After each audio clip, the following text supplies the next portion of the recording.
കാഴ്ചയുടെ പൂരം തന്നെയായിരുന്നു.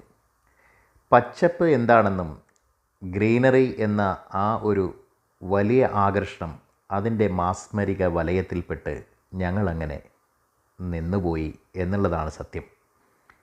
ഒരുപാട് ഷോട്ട്സുകൾ എടുത്തു, ഒരുപാട് ചിത്രങ്ങൾ പകർത്തി. എന്നിട്ടും ആ ഭൂമികയിൽ നിന്നും ഞങ്ങൾക്ക് വിട്ടുപോകാനേ തോന്നിയില്ല.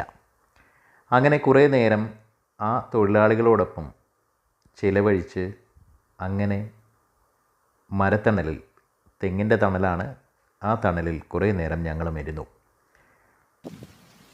അപ്പോഴാണ് വേലായുധ ചേട്ടനെ പരിചയപ്പെടുന്നത്.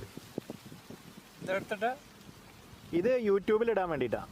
യൂട്യൂബ് എന്ന് പറഞ്ഞിട്ടൊരു പരിപാടി. ഈ വീഡിയോ ഇങ്ങനെ പകർത്തിയിട്ട് എന്ത് ചെയ്യാനാണ് എന്നാണ് വേലായുധൻ ചേട്ടൻ്റെ സംശയം.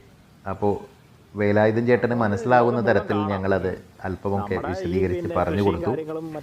അതിനുശേഷം അവിടെ നടക്കുന്ന കൃഷിരീതികളെപ്പറ്റിയും വെള്ളത്തിൻ്റെ സാധ്യതകളെപ്പറ്റിയും അങ്ങനെയുള്ള കുറേ കാര്യങ്ങളെപ്പറ്റി, പാലക്കാടിൻ്റെ മൊത്തത്തിലുള്ള കൃഷി അനുഭവ രൂപങ്ങളെപ്പറ്റിയൊക്കെ ഞങ്ങൾ അദ്ദേഹവുമായിട്ട് സംസാരിച്ചു.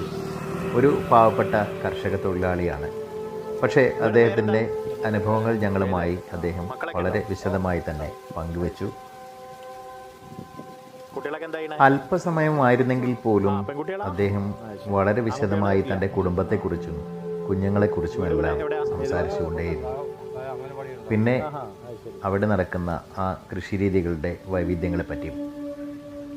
അവരോടെല്ലാം യാത്ര പറഞ്ഞ് ഞങ്ങൾ മുന്നോട്ട് തന്നെ പോകാനായി തീരുമാനിച്ചു. ഇനിയും 4-5 കിലോമീറ്ററുകൾ മുന്നോട്ട് പോകേണ്ടതുണ്ട്. ധോണിയുടെ വിവിധ കാഴ്ചകളിലേക്കെല്ലാം പോകണം.